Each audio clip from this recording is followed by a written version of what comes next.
Hi guys, நான் உங்கள் நிலா. இன்றைக்கி ஒரு சின்ன கதை சொல்லட்டுமா? இந்த கதை உங்களுக்கு எல்லாத்துக்கும் தெரியும், இருந்தாலும் தெரியாதவங்க தெரிஞ்சுக்கலாம்ல. ஒரு அழகான கிராமம். அந்த கிராமத்தில் பார்த்திங்கன்னா தங்கவேல்னு சொல்லிட்டு ஒருத்தர் இருந்தார். அவருக்கு 2 பெண் குழந்தைகள். அந்த 2 பெண் குழந்தைகளுமே கல்யாணம் பண்ணி கொடுத்துட்டாரு. தாத்தா மட்டும்தான் தனியாக இருப்பார். தாத்தாவோட வீட்டை ஒட்டுனாப்பில் இருக்கிறது தாத்தாவோட இடம்தான். அந்த இடத்துல பார்த்திங்கன்னா நிறையா தக்காளி செடி, கத்திரிக்காய் செடி, இப்படி நிறைய காய்கறி செடியெல்லாம் போட்டிருந்தார். அந்த காய்கறியெல்லாம் கொண்டு போய் பக்கத்தில் இருக்கிற டவுனுக்குள்ளே விற்றுட்டு வருவார். டவுன் பக்கத்துலன்னா 10 கிலோமீட்டர் தாண்டி போவாருங்க. அப்படியே அவர் நிலத்துல என்ன இருக்குதோ, என்ன விளைஞ்சிருக்கோ, எந்த காய்கறி இருக்கோ அதை எடுத்துகிட்டு ஒரு ரெகுலராக ஒரு மளிகை கடைக்காரர்கிட்ட போய் விற்றுட்டு இருந்தார். கொண்டு போய் கொடுக்குற காய்கறிக்கு பதிலாக அவர் அரிசி, பருப்பு, சர்க்கரை, இந்த மாதிரி வீட்டுக்கு தேவையான பொருட்களை வாங்கிட்டு வந்துடுவார். தவேல் தாத்தா கொண்டு வர அந்த காய்கறிகள் பார்த்திங்கன்னா ரொம்ப சுவையாக இருக்குது. அதனால் அந்த பகுதியில் இருக்கிற மக்களுக்கு எல்லாமே அவரோட காய்கறிகளை விரும்பி வாங்குவாங்க.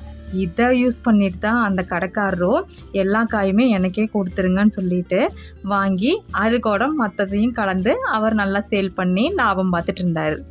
வருஷமாக தங்கவேல் தாத்தா என்னென்ன காய்கறி கொண்டு வராரோ அதுக்கு பதிலாக அரிசி, பருப்பு, சர்க்கரையை கொடுத்துருவார். எந்த எடையும் போட்டு பார்க்க மாட்டார் இந்த மளிகை கடைக்காரரு. ஏன்னா தாத்தா ரொம்ப நேர்மையான ஆள். அதனால் எடையெல்லாம் போட மாட்டார். அப்படியே அதுக்கு ஈடான பொருள் மட்டும் கொடுத்து அனுப்பிடுவார்.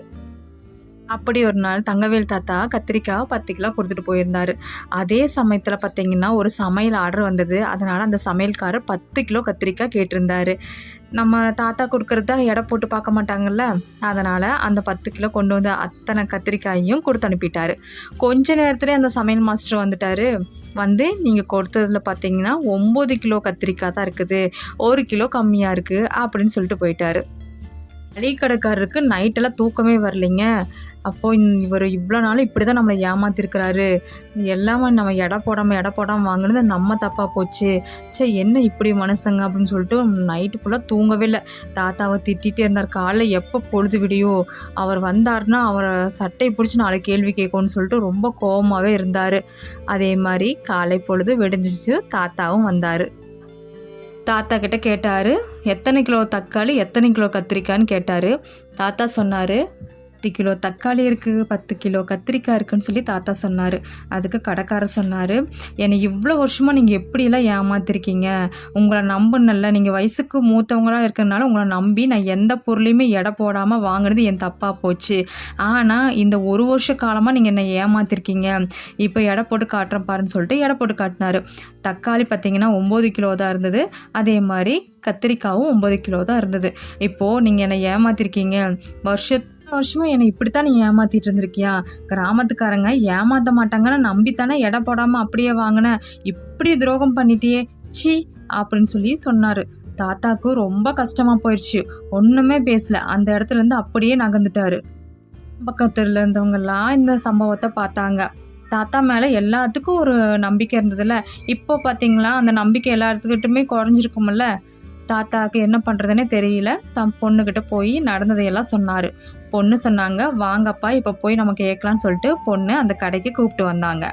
அந்த கடைக்கு அவங்க பொண்ணும் அந்த தாத்தாவும் வந்தோடனே பக்கத்து கடைக்காரங்க, தெரிஞ்சவங்க எல்லாருமே எது பெரிய சண்டையாக போகுதுன்னு சொல்லிட்டு நின்னாங்க. நம்ம ஆளுகளுக்கு தான் தெரியும் இல்லைங்க, சண்டைன்னா உடனே பார்ப்பாங்கல்ல, அந்த மாதிரி தான் அவங்களும் எல்லோரும் சுற்றி நின்றுட்டாங்க. அப்போ அந்த பொண்ணு சொன்னாங்க, எங்களை மன்னிச்சிடுங்க ஐயா, எங்களை மன்னிச்சிடுங்க, நாங்கள் ரொம்ப ஏழை, எடைக்கல் வாங்குற அளவுக்கு எங்ககிட்ட வசதி இல்லை. அப்பா ஒவ்வொரு தடவையும் காய்கறி கொண்டு வரும்போது முதல்ல எங்கள் வீட்டுக்கு தான் வருவார். எங்கள் வீட்டில் வச்சு தான் ஒவ்வொரு நாள் எடையை போட்டு கொண்டு வருவார். எங்ககிட்ட எடைக்கல் இல்லாதனால நீங்கள் கொடுக்குறீங்கல்ல, அதில் 1 கிலோ பருப்பை ஒரு தட்டுலையும் இன்னொரு தட்டில் எங்களோட கத்திரிக்காயும் வச்சு தான் நாங்கள் எடை போட்டு கொண்டு வருவோம் அப்படின்னு சொல்லி அந்த பொண்ணு சொல்லிச்சு. இதை தவிர எங்களுக்கு எதுவுமே தெரியாதுங்க ஐயா அப்படின்னு சொல்லி அந்த பொண்ணு ஆள ஆரம்பிச்சிட்டாங்க. எங்களை மன்னிச்சிடுங்க அப்படின்னு சொல்லி சொன்னாங்க. கடைக்காரரை யாரோ பலர்னு அடித்த மாதிரியே இருந்தது. தான் செஞ்ச துரோகம் தனக்கே வந்திருக்குது அப்படிங்கிறது அவர் அந்த சமயத்தில் உணர்ந்தார். வருஷமாக தங்கவேலு தாத்தாவை ஏமாத்த நினச்ச மளிகை கடைக்காரருக்கு அவருக்கே தெரியாமல் ஏமாந்துட்டு இருந்த விஷயம் இப்போ தான் அவருக்கு புரிஞ்சுது. இது தாங்க உலக நியதி. நம்ம எதை தர்றோமோ அதுதான் நமக்கு கிடைக்கும். ஓகே காய்ஸ், இதிலேருந்து நம்ம ஒரு விஷயம் கற்றுக்கலாம். என்ன தெரியுங்களா? நம்ம எதை கொடுக்குறோமோ அதுதான் திரும்பி நமக்கு வரும். நம்ம நல்லது கொடுத்தா நல்லது வரும், கெட்டது கொடுத்தா கெட்டது தான் வரும். ஆனால் என்ன, வர காலங்கள் தான் கொஞ்சம் காலதாமதமாகலாம், ஆனால் கரெக்டாக வந்துடும். ஒரு மனுஷன் விதைச்சிட்டு போகிற அத்தனையுமே அறுவடைக்கு தயாராக இருக்கும்.